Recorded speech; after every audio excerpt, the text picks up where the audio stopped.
탤런트 이진욱 씨는 무고는 큰 죄라고 했었습니다. 그러면 엄태웅 씨의 첫 마디는 뭘까요?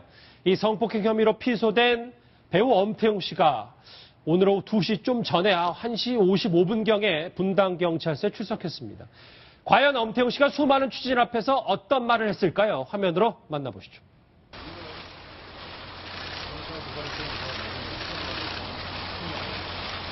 일단 그 무고라고 주장하시는 그런 내용일 수도 있는데 무고에 대해서는 뭐 말씀하실 힘이 없나요? 그것도 조사를 통해서 소명하겠습니다. 오피스에 간 건 사실인가요?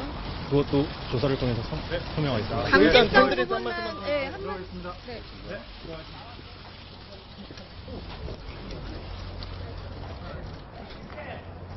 내용에 대해서 인정. 쭉 보셨어요. 화면으로 이제 만나보실 텐데 취재진이 질문을 3개를 했거든요. 여러 가지 얘기를 쭉 했을 때 거의 똑같이 백 기자님. 네.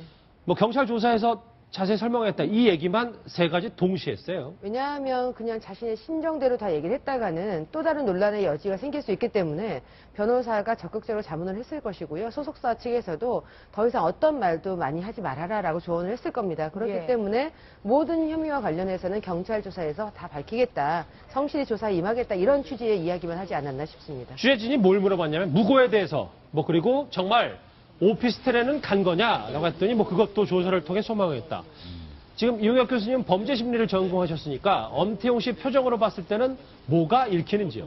다소 좀 긴장한 면이 있지 않는가. 특히 그 이진욱 씨의 첫 모습과 상당히 그 대별되는 모습이라 예를 들면 이제 그 눈의 표정이라든가 저 입술을 이렇게 가다듬으면서 혀를 이렇게 하는 모습 같은 거는 긴장한 뭐 피의자의 그 전형적인 모습으로 일단 되는데 아까 그 두 번째 그 질문에 오피스텔에 갔느냐의 그 여부, 이것도 사실은 상당히 그 중요할 수가 있다고 보입니다. 그렇죠. 왜냐하면 그 오피스텔이 정말 건전한 스포츠 마사지 업소인지 아니면 때에 따라서는 불법 마사지도 하는 것인지 이 여부에 따라서 여러 가지 이제 그 엄태웅 씨의 진술에 관한 얘기들의 신빙성에 그 값어치가 상당히 그 달라질 수가 있기 때문에 그래서 그런 면에 있어서는 그냥 관용구 같은 경찰에서 성실하게 조사를 받고 나오겠다. 이렇게 그 답변한 것이 아닌가 이런 그 추정이 그 가능한데요. 그 어쨌든 이 몸도 상당히 좀 야윈 것 같고 뭐 헬쑥한 것 같고 그래서 여러 가지 정신적인 압박감은 분명히 있는 상태가 아닌가 이렇게 추정됩니다. 예. 네, 엄태웅 씨 소속차 측의 이제 입장에 따르면 사실 무근이다, 법적 대응하겠다 이렇게 이야기하고 있는데 네. 혹시 무고에 대해서 맞고소할 가능성도 있을까요? 말씀하신 대로 저는 이걸 보면서 이건 뭔가 있었다라는 직감을 했는데요.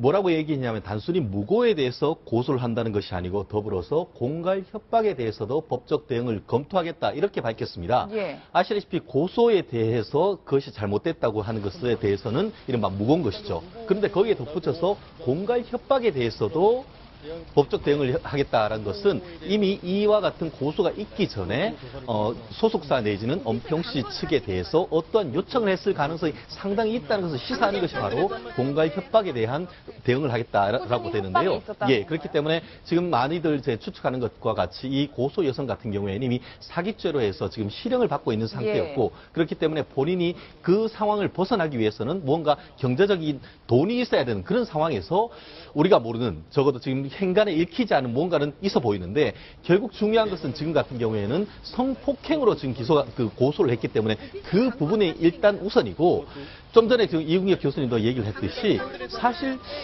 전혀 아니다.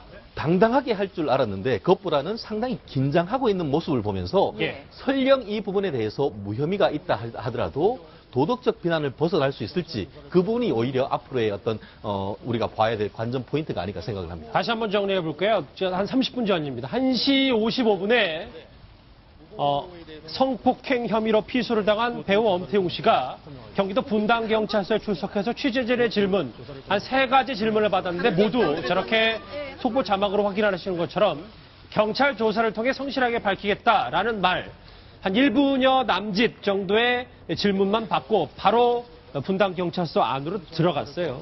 화면으로 보고 계십니다. 백현주 기자님. 네. 오피스텔 부분이 이제 아까도 중점적일 텐데 갔냐 안 갔냐. 네. 어디까지가 진실일까가 핵심 아니겠어요?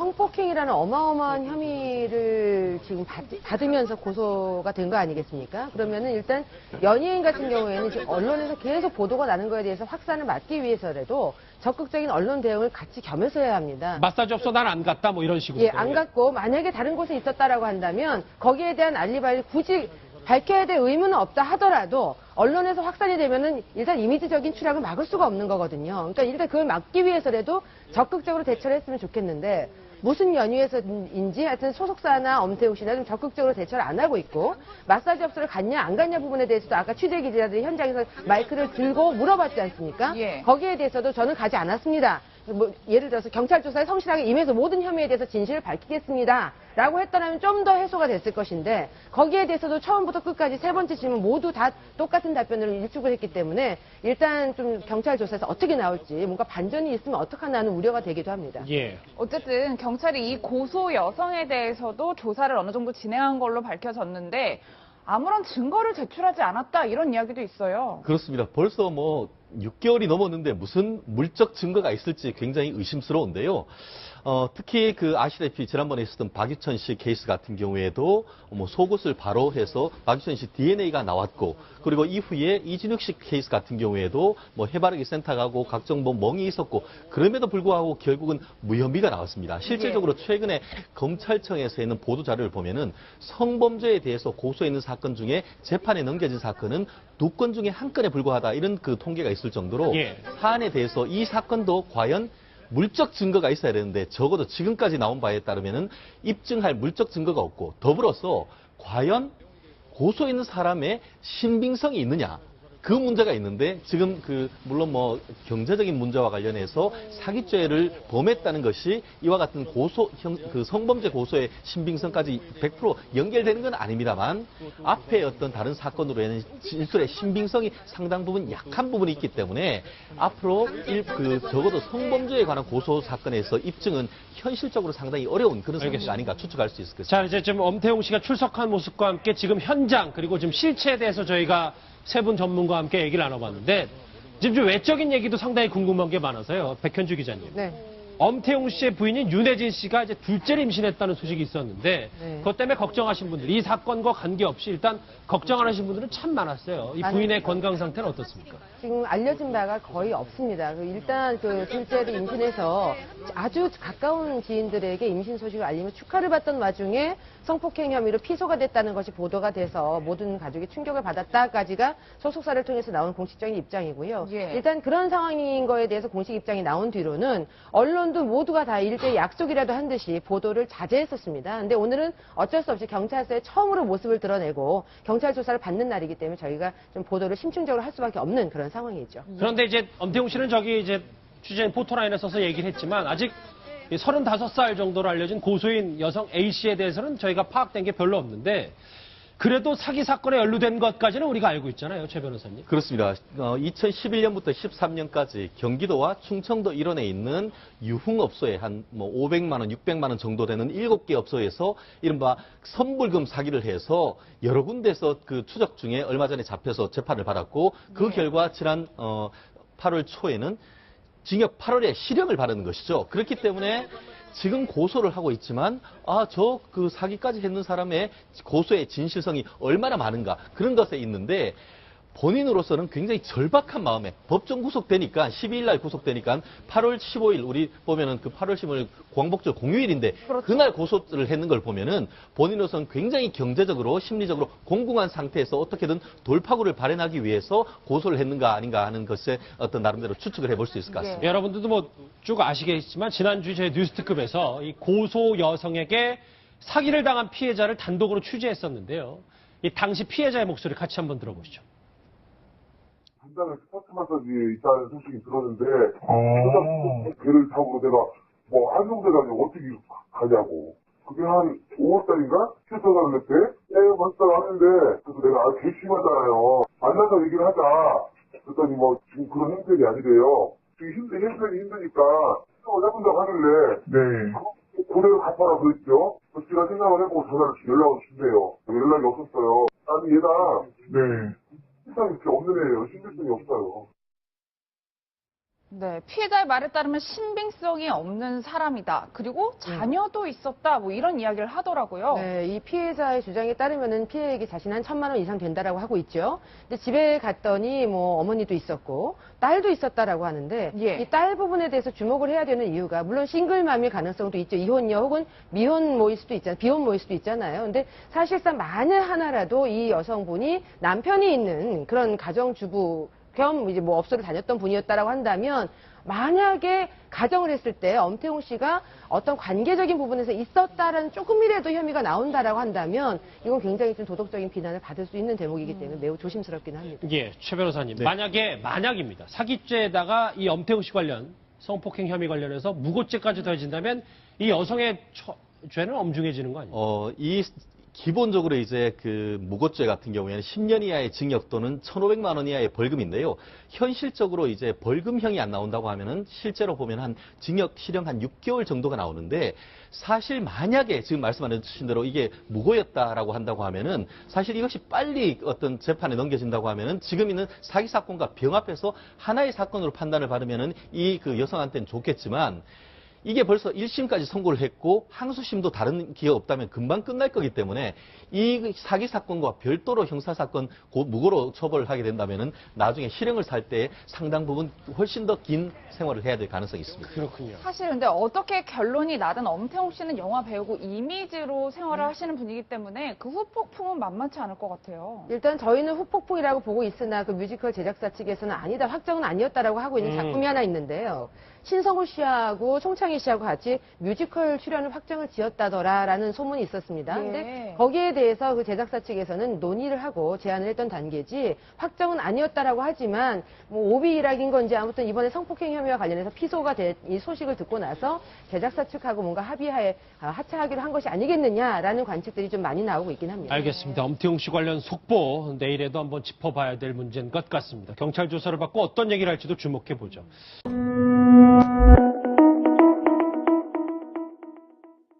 특히 그 아시다시피 지난번에 있었던 박유천 씨 케이스 같은 경우에도 뭐 속옷을 바로 해서 박유천 씨 DNA가 나왔고 그리고 이후에 이진욱 씨 케이스 같은 경우에도 뭐 해바라기 센터 가고 각종 뭐 멍이 있었고 그럼에도 불구하고 결국은 무혐의가 나왔습니다. 실질적으로 최근에 검찰청에서 있는 보도 자료를 보면은 성범죄에 대해서 고소해 있는 사건 중에 재판에 넘겨진 사건은 2건 중에 1건에 불과하다 이런 그 통계가 있을 정도로 사안에 대해서 이 사건도 과연 물적 증거가 있어야 되는데 적어도 지금까지 나온 바에 따르면은 입증할 물적 증거가 없고 더불어서 과연 고소 있는 사람의 신빙성이 있느냐 그 문제가 있는데 지금 그 물론 뭐 경제적인 문제와 관련해서 사기죄를 범했다는 것이 이와 같은 그 성범죄 고소의 신빙성까지 100% 연결되는 건 아닙니다만 앞에 어떤 다른 사건으로 인한 진술의 신빙성이 상당 부분 약한 부분이 있기 때문에 앞으로 적어도 성범죄에 관한 고소 사건에서 입증은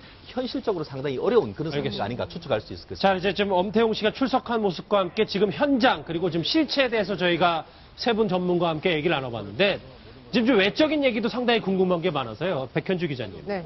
엄태웅 씨의 부인인 윤혜진 씨가 이제 둘째를 임신했다는 소식이 있었는데 네. 그것 때문에 걱정하신 분들, 이 사건과 관계없이 일단 걱정 안 하신 분들은 참 많았어요. 이 부인의 건강 상태는 어떻습니까? 지금 알려진 바가 거의 없습니다. 일단 그 둘째를 임신해서 아주 가까운 지인들에게 임신 소식을 알리며 축하를 받던 와중에 성폭행 혐의로 피소가 됐다는 것이 보도가 돼서 모든 가족이 충격을 받았다까지가 소속사를 통해서 나온 공식적인 입장이고요. 일단 그런 상황인 거에 대해서 공식 입장이 나온 뒤로는 언론도 모두가 다 일제히 약속이라도 한 듯이 보도를 자제했었습니다. 근데 오늘은 어쩔 수 없이 경찰서에 처음으로 모습을 드러내고 경찰 조사를 받는 날이기 때문에 저희가 좀 보도를 심층적으로 할 수밖에 없는 그런 상황이죠. 그런데 이제 엄태웅 씨는 저기 이제 취재인 포토라인에 써서 얘기를 했지만 아직 35에서 무혐의가 있다 하더라도 도덕적 비난을 벗어날 수 있을지 그 부분이 오히려 앞으로의 어떤 우리가 봐야 될 관전 포인트가 아닐까 생각을 합니다. 다시 한번 정리해 볼게요. 한 30분 전입니다. 1시 55분에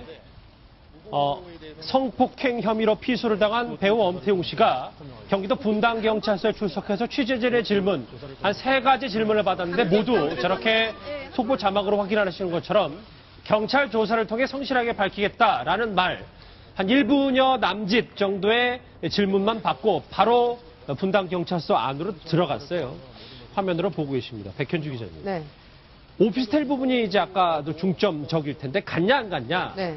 어디까지가 진실일까가 핵심 아니겠어요? 성폭행이라는 어마어마한 혐의를 지금 받으면서 고소가 된 거 아니겠습니까? 그러면은 일단 연예인 같은 경우에는 지금 언론에서 계속 보도가 나는 거에 대해서 확산을 막기 위해서라도 적극적인 언론 대응을 같이 겸해서 해야 합니다. 마사지 업소 난 안 갔다 뭐 이런 식으로. 예, 안 갔고 만약에 다른 곳에 있었다라고 한다면 거기에 대한 알리바이를 굳이 밝혀야 될 의무는 없다 하더라도 언론에서 확산이 되면은 일단 이미지적인 추락을 막을 수가 없는 거거든요. 그러니까 일단 그걸 막기 위해서라도 적극적으로 대처를 했으면 좋겠는데 무슨 연유에서인지 하여튼 소속사나 엄태웅 씨나 좀 적극적으로 대처를 안 하고 있고 마사지 업소를 갔냐 안 갔냐 부분에 대해서도 아까 취재 기자들이 현장에서 마이크를 들고 물어봤지 않습니까? 예. 거기에 대해서도 저는 가지 않았습니다. 뭐 예를 들어서 경찰 조사에 성실하게 임해서 모든 혐의에 대해서 진실을 밝히겠습니다. 라고 했더라면 좀 더 해소가 됐을 것인데 거기에 대해서도 처음부터 끝까지 세 번째 질문 모두 다 똑같은 답변으로 일축을 했기 때문에 일단 좀 경찰 조사에서 어떻게 나올지 뭔가 반전이 있으면 어떡하나 하는 우려가 되기도 합니다. 예. 어쨌든 경찰이 이 고소 여성에 대해서도 조사를 어느 정도 진행한 걸로 밝혀졌는데 아무런 증거를 제출하지 않았다 이런 이야기도 있어요. 그렇습니다. 벌써 뭐 6개월이 넘었는데 무슨 물적 증거가 있을지 굉장히 의심스러운데요.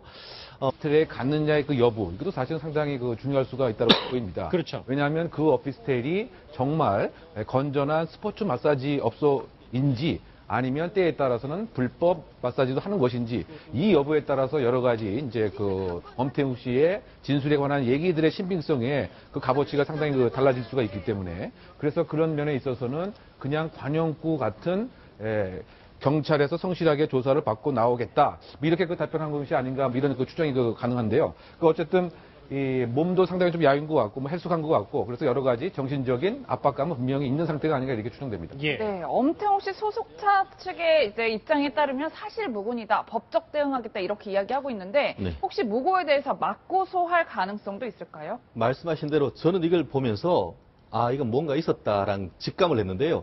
뭐라고 얘기했냐면 단순히 무고에 대해서 고소를 한다는 것이 아니고 더불어서 공갈 협박에 대해서도 법적 대응을 검토하겠다 이렇게 밝혔습니다. 예. 아시다시피 고소에 대해서 그것이 잘못됐다고 하는 것에 대해서는 이른바 무거운 것이죠. 그런데 거기에 덧붙여서 공갈 협박에 대해서도 법적 대응을 하겠다라는 것은 이미 이와 같은 고소가 있기 전에 소속사 내지는 엄태웅 씨 측에 대해서 어떠한 요청을 했을 가능성이 상당히 있다는 것을 시사하는 것이 바로 공갈 협박에 대한 대응을 하겠다라고 되는데요. 예, 그렇기 때문에 지금 많이들 이제 추측하는 것과 같이 이 고소 여성 같은 경우에는 이미 사기죄로 해서 지금 실형을 받고 있는 상태였고 그렇기 때문에 본인이 그 상황을 벗어나기 위해서는 뭔가 경제적인 돈이 있어야 되는 그런 상황에서 우리가 모르는 적어도 지금 행간에 읽히지 않은 뭔가는 있어 보이는데 결국 중요한 것은 지금 같은 경우에는 성폭행으로 지금 고소를 했기 때문에 그 부분이 일단 우선이고 좀 전에 지금 이웅혁 교수님도 얘기를 했듯이 사실 전혀 아니다. 당당하게 할 줄 알았는데 그것보다는 상당히 긴장하고 있는 모습을 보면서 예. 설령 이 부분에 대해 탤런트 이진욱 씨는 무고는 큰 죄라고 했었습니다. 그러면 엄태웅 씨의 첫 마디는 뭘까요? 이 성폭행 혐의로 피소된 배우 엄태웅 씨가 오늘 오후 2시 좀 전에 1시 55분경에 분당경찰서에 출석했습니다. 과연 엄태웅 씨가 수많은 취재진 앞에서 어떤 말을 했을까요? 화면으로 만나보시죠.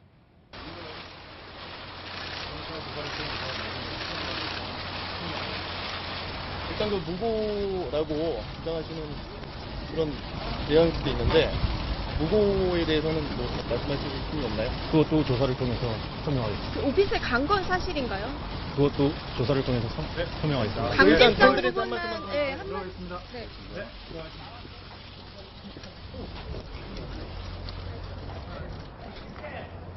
내용에 대해서 인정. 쭉 보셨어요. 화면으로 이제 만나보실 텐데 취재진이 질문을 3개를 했거든요. 여러 가지 얘기를 쭉 했을 때 거의 똑같이 백 기자님. 네.